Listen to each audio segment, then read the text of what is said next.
The Mirror's Curse, Part 2, The Fall. Opening. June 14th, 2019, 4:23 a.m. I'm still sitting in the dark, but something has changed in the last 30 minutes. A decision has formed in my mind. Not a good decision, not a right decision, but a decision nonetheless. For 38 years, I refused to use my beauty as a weapon. I tried to be good, honest, moral. And where did that get me? Alone, betrayed, destroyed. Maybe it's time I stopped fighting what everyone else already believed about beautiful people. Maybe it's time I became exactly what they expected. Dangerous. Act 1. The Darkness Grows. June 15th, 2019, morning. I didn't sleep that night. I sat in my apartment as the sun rose, watching the city wake up outside my window. Normal people going to normal jobs, living normal lives with normal problems. I envied them in a way I never had before. They could be angry without it being called unhinged. They could be hurt without being labeled dramatic. They could exist without constant observation. I made coffee, stared at my phone. Marcus had texted me 3 times over the past week, apologizing, asking if we could talk, saying he still cared about me. Still cared. As if that phrase meant anything after what he'd done. I blocked his number. Then I unblocked it. Then I blocked it again. My hands were shaking. The spiral begins. Over the next few weeks, I fell apart in ways I'd never allowed myself to before. I called in sick to work, then stopped calling at all. I drank wine at noon, then at breakfast. I stopped answering my door when friends knocked, stopped responding to concerned messages. Elena, we're worried about you. Please let us know you're okay. Just respond with anything so we know you're alive. I wasn't okay. I wasn't alive in any meaningful sense. I was a ghost, haunting my own life. One night, very drunk, I stood in front of my bathroom mirror for over an hour, studying my face. This face that had ruined everything. You did this, I whispered to my reflection. You're the reason I'm alone. I thought about taking scissors to my hair, cutting it all off, ruining it deliberately. I thought about worse things than that.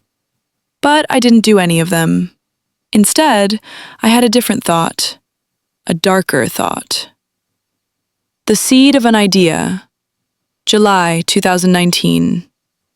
If my beauty had ruined my life, maybe it could also fix it. Not fix the loneliness, not fix the pain, but fix the problem. Eliminate the source. Marcus was the source. He promised to see past my beauty, then proved he couldn't handle it. Sarah was the source. She'd taken what was mine with her ordinariness. One or both of them needed to pay for what they'd done to me. I know how that sounds. I know it's not rational. But pain doesn't make you rational. Pain makes you desperate. And I was drowning in pain with no lifeline in sight. The research. I started researching.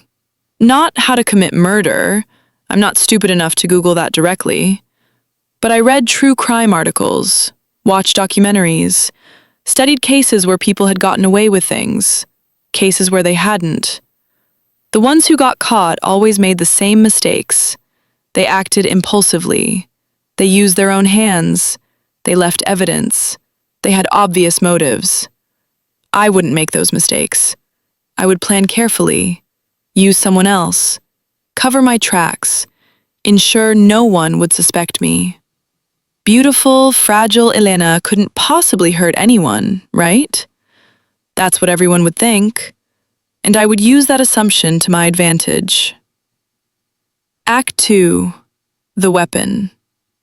August 2019, Friday night, downtown. I went to a bar I'd never been to before. Not a nice bar, a rough one. The kind where people go to forget things they'd rather not remember. I dressed carefully, not too fancy, that would draw the wrong kind of attention, but attractive enough to be noticed. My beauty worked differently in this environment. In my usual world, it created distance. Here, it created opportunity. I sat at the bar, ordered a drink I didn't plan to finish. Within 10 minutes, 3 different men had approached me. I turned away the first 2 politely.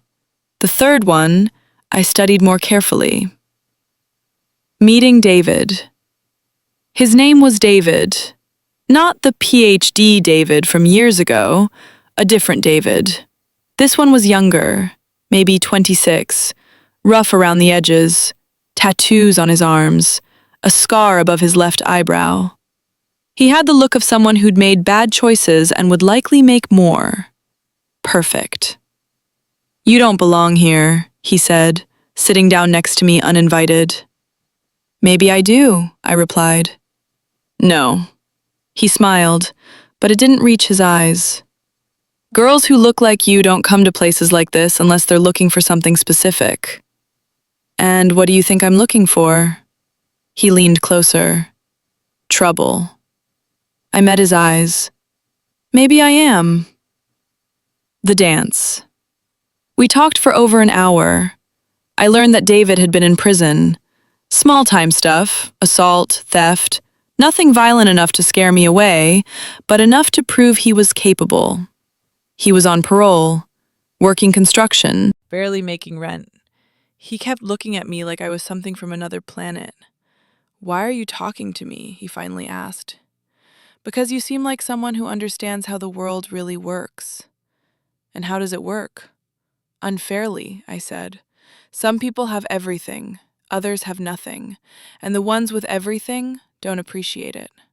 He laughed. "That's the truth." "What would you do," I asked carefully, "if you could make things more fair?" "What do you mean?" I took a breath. This was the moment, the line I was about to cross. "I mean, what if someone deserved to be taught a lesson? Someone who had hurt people and gotten away with it?" David's eyes narrowed. "You talking theoretically?" "Maybe." He studied my face. "What kind of lesson?" "The proposition." I didn't spell it out that night. That would have been too risky. Instead, I planted seeds. I told him about Marcus, about the betrayal, about how unfair it was that someone could destroy another person and face no consequences. "Sounds like he deserves something bad to happen to him," David said. "He does," I agreed. "You want me to rough him up? Teach him a lesson?" I paused. "I want him to understand what he did to me, to feel even a fraction of the pain I feel." "That's not an answer." "I know." David wrote his number on a napkin. "Think about what you really want, then call me." I took the napkin, and I knew I would call. The second meeting, 2 weeks later, I met David again. Different bar, same conversation, but deeper. "I've thought about what I want," I told him. "And?" "I want him scared, hurt. I want him to understand he's not untouchable." "How hurt are we talking?" I looked directly at him. "Bad enough that he remembers it for the rest of his life." David nodded slowly. "That's gonna cost you." "How much?" 10,000. I didn't have $10,000 in cash. The divorce had been expensive, and I'd quit my job. "I don't have that kind of money," I admitted. David smiled, predatory. "Then we'll have to work out another arrangement." I knew exactly what he meant. And part of me, the part that had been destroyed by my beauty, thought, why not? Why not use the thing that ruined me to get what I want? The arrangement. We met at his apartment, small, dirty, nothing like the life I was used to. "You're really gonna do this?" he asked. "Are you?" "For what you're offering? Yeah." I felt sick, disgusted with myself, but also powerful in a twisted way. For the first time in my life, I was choosing to use my beauty as a weapon, not being victimized by it, but wielding it. "I need to know you can actually do this," I said, "that you're not just talking." I've done worse for less, David said flatly. When? You don't want details, trust me. But I did trust him, because I recognized something in his eyes. Damage. The same damage I saw in my own mirror. We made our arrangement that night, and I hated every second of it, but I did it anyway. The plan. Over the next few weeks, David and I planned everything carefully. We researched Marcus's schedule, his routines, where he went, when he was alone. He goes running every Saturday morning, I told David. Same route, through the park near his apartment. Alone? Always alone. He uses it to think, to decompress. Perfect. We discussed methods. Nothing that would kill him. I wasn't ready to become a murderer, not completely. But something that would hurt him, hospitalize him, make him vulnerable and afraid. A bat, David suggested. Quick, effective, can't be traced. I felt my stomach turn. Will it leave permanent damage? Depends where I hit him. I want him to hurt, not to be disabled. Legs then, maybe ribs. He'll recover, but he'll remember. I nodded, feeling like I was floating outside my own body. Who was this person planning violence? This wasn't me. Except it was me now. This is who I'd become. Act 3. The week before. September 2019. The attack was planned for Saturday, September 14th. The week leading up to it, I barely slept. I kept thinking, I can still stop this. I can call it off. I can choose not to become this person. But then I'd remember Marcus's face when he confessed. Sarah's words about me being too perfect to live with. The anger would return, hot and consuming. They deserved this. At least, that's what I told myself. Second thoughts. On Thursday night, I almost called David to cancel. I sat with my phone in my hand for over an hour. My finger hovered over his number, but I didn't press it. Instead, I called my only remaining friend, Jessica. Elena? She sounded surprised. I hadn't spoken to her in weeks. Are you okay? I need to ask you something. Anything. Do you believe in revenge? Long pause. Where is this coming from? Just answer. Do you think people who hurt others should be hurt back? Elena, revenge doesn't fix anything. It just creates more pain. But what if they deserve it? No one deserves... She stopped. Are you thinking about doing something to Marcus? I didn't answer. Elena, please don't do anything you can't take back. Please. Whatever you're thinking, it's not worth it. I hung up. She called back immediately. I didn't answer. She texted. I'm coming over. I blocked her number too. Friday night. The night before it was supposed to happen, I met David one last time. You sure about this? He asked. Yes. Because once I do it, there's no taking it back. I know. And you can't talk about it, ever, to anyone. If you do, I won't. He studied my face.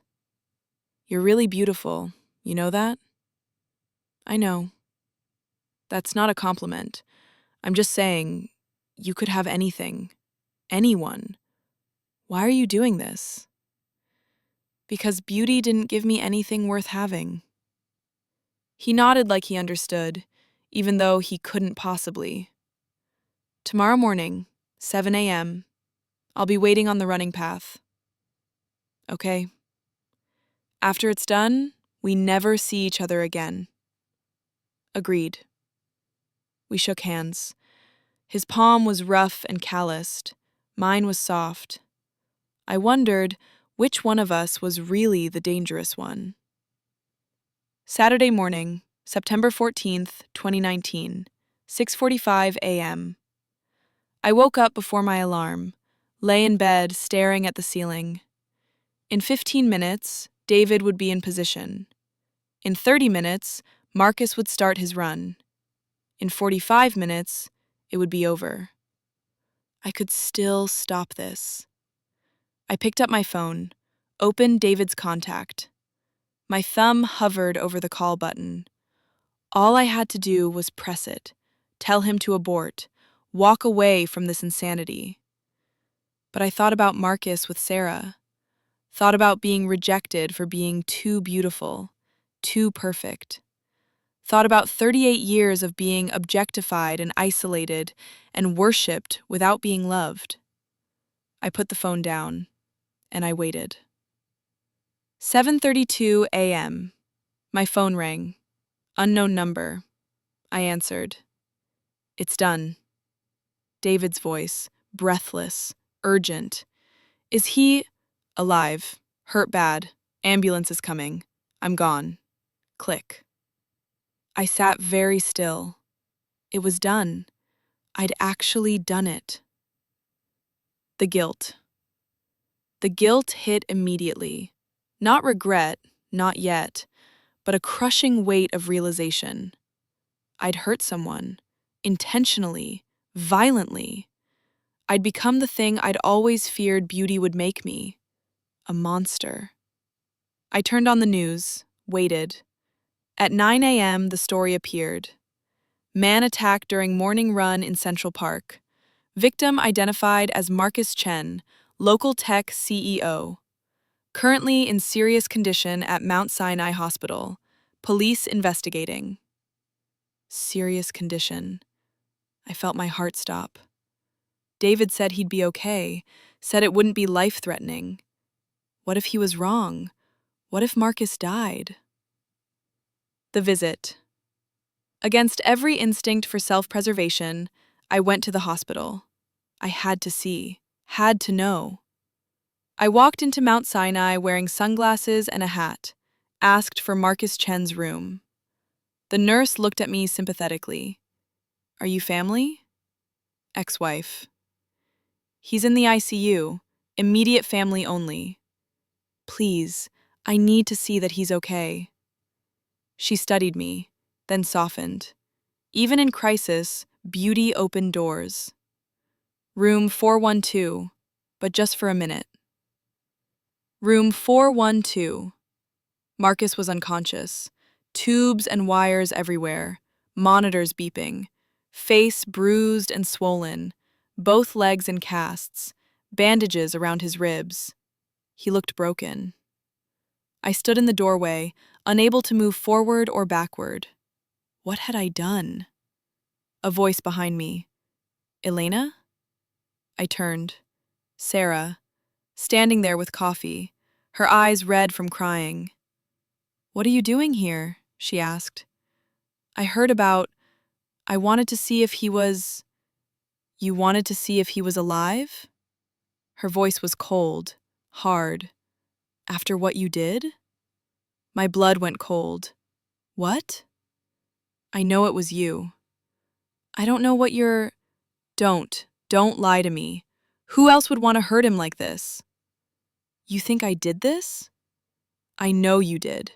Maybe not with your own hands, but you arranged it. I can see it in your face.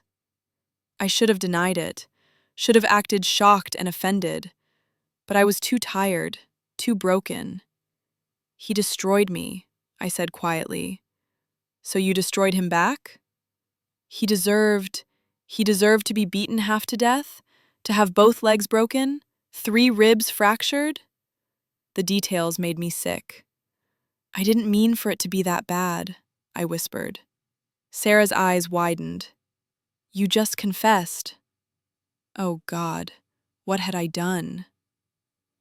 The choice. I'm calling the police, Sarah said, reaching for her phone. Wait, why should I? Because... I couldn't think, couldn't breathe. Because I'm sorry. Because I made a mistake. Because I'm not a bad person. I'm just... broken? Yeah, I can see that. But being broken doesn't give you the right to break others. She was right. Completely right. Turn me in, I said. I deserve it. Sarah paused, phone in hand. You want me to? I don't know what I want anymore. I just know I can't live with what I've done. We stood there in the hospital corridor, 2 women connected by one man and the violence between us. I should hate you, Sarah said. You should. But I actually feel sorry for you. Those words hurt more than hatred would have. Pity, the ultimate rejection. The escape attempt. Sarah didn't call the police that day, but I knew she would eventually. Or Marcus would, once he woke up and remembered the attack. Or the police would trace it back to David, and he'd give me up to reduce his sentence. I had maybe days before my life completely imploded. I went home, packed a bag, withdrew all my remaining cash. I could run, disappear, start over somewhere new. But even as I packed, I knew it was hopeless. You can't run from yourself, and I couldn't live with what I'd become. The decision. September 16th, 2019, evening. I sat in my apartment with my packed bag by the door, ready to run, ready to become a fugitive. But my phone was in my hand, and I was staring at the number for the police department. I had a choice to make. Run and spend the rest of my life looking over my shoulder, always afraid, always hiding. Or turn myself in, face consequences, maybe find some kind of redemption. For 38 years, I'd let my beauty define me, control me, trap me. Maybe it was time I defined myself.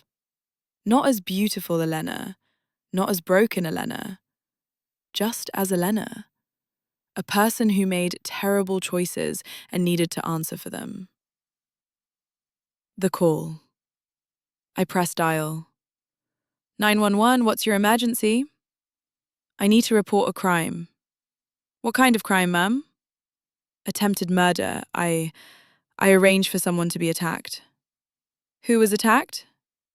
Marcus Chen. He's in Mount Sinai Hospital. Pause. And you're confessing to this? Yes. What's your name? Elena Kavanaugh. Where are you now? I gave them my address. Stay where you are. Officers are on their way. I hung up, and I waited for my life as I knew it to end. The arrest. They arrived within 20 minutes, knocked on my door. Elena Kavanaugh? Yes. You called to report involvement in the Marcus Chen assault? I did. They read me my rights, put handcuffs on my wrists, led me out of my apartment building. Photographers were already there somehow, cameras flashing, the beautiful woman being arrested. Perfect headline. I didn't try to hide my face. I let them take their pictures. This was part of my punishment. Public humiliation, the end of my carefully constructed life. I'd earned it. Act 4. The Aftermath. September 17th, 2019. Police interrogation room. They questioned me for hours. I told them everything. About David, about the plan, about the payment I'd made with my body instead of money. About how I'd become exactly the kind of person I'd always feared being. Beautiful and hollow and dangerous. The detective taking my statement kept looking at me with this expression I couldn't quite read. Disgust? Pity? Fascination? Why'd you do it? He finally asked. Because I was broken, and I thought breaking him would fix me. Did it? No, it just broke me more. He nodded. At least you're honest. Being honest is all I have left. The charges. Attempted murder, conspiracy, solicitation of violence. They'd found David. He'd confessed too, trying to make a deal. Named me as the one who hired him. Corroborated every detail. My lawyer said I was looking at 10 to 25 years. But you turned yourself in, she said. That counts for something. And you cooperated fully. We might be able to negotiate a plea. I don't want to negotiate. I did it. I deserve whatever sentence they give me. Elena, that's not how this works. It's how it works for me. She sighed. You're making my job very difficult. I'm sorry. I seem to do that to everyone. The media circus. My case became national news. Beautiful PR executive hires hitman to attack ex-husband. When beauty turns deadly. The dark side of perfection. They dug into my entire life, found my divorce records, interviewed people who knew me. Some defended me. She was always kind. This doesn't make sense. Others revealed their true feelings. I always knew there was something wrong with her. Too perfect, too cold. Marcus gave an interview from his hospital bed. I'm devastated. I never thought Elena was capable of this. I hope she gets the help she needs. Even in his victimhood, he was generous. It made me feel worse. Sarah refused all interviews. I respected her for that. The trial. January 2020. I pleaded guilty to all charges. The courtroom was packed. More cameras, more attention. The judge asked if I had anything to say before sentencing. I stood up. My statement. Your Honor, I don't have an excuse for what I did, only an explanation. I spent my entire life being defined by my appearance, being treated as an object instead of a person, being isolated by the very thing everyone said made me blessed. When my marriage fell apart, I broke. I became the monster everyone assumed beautiful people secretly are. Vain, cruel, dangerous. I hurt someone badly. Someone who didn't deserve what I did, no matter what he'd done to me. I'm not asking for leniency. I'm asking for accountability. I want to pay for my crime. I want to become someone better than who I've been. I want to prove that I'm more than my face. That's all. The sentence. The judge looked at me for a long time before speaking. Miss Kavanaugh, you've committed a serious, violent crime. The fact that you used your appearance to manipulate someone into committing violence on your behalf makes it worse, not better. However, your voluntary confession, your cooperation with investigators, and your genuine remorse are mitigating factors. I sentence you to 8 years in state prison, with possibility of parole after 5. 8 years. I'd be 46 when I got out. Middle-aged, no longer young and beautiful. Maybe that was its own kind of freedom. Epilogue. September 2020. First day in prison. I'm in my cell now, small, grey, nothing like the life I used to know. My beauty hasn't faded yet. The other inmates notice. Some resent it, some try to use it for their own purposes. But I'm learning to see myself differently here. Not as beautiful Elena, not as broken Elena, just as Elena. A person who did terrible things and is trying to understand why. I have years ahead of me to figure that out. Years to rebuild myself into someone I can live with. The mirror in my cell is small and scratched. When I look into it, I see someone I barely recognize. But for the first time in my life, I think I might actually want to know her. The end of part 2. Elena's journey continues in part 3, where she faces life in prison and searches for redemption. Sometimes, the only way to break free is to lose everything first. Thank you for following this difficult chapter. Part 3 will explore whether Elena can truly change, or if some things are too broken to fix. Remember, Hurt people, but healing is always possible, even from the darkest places.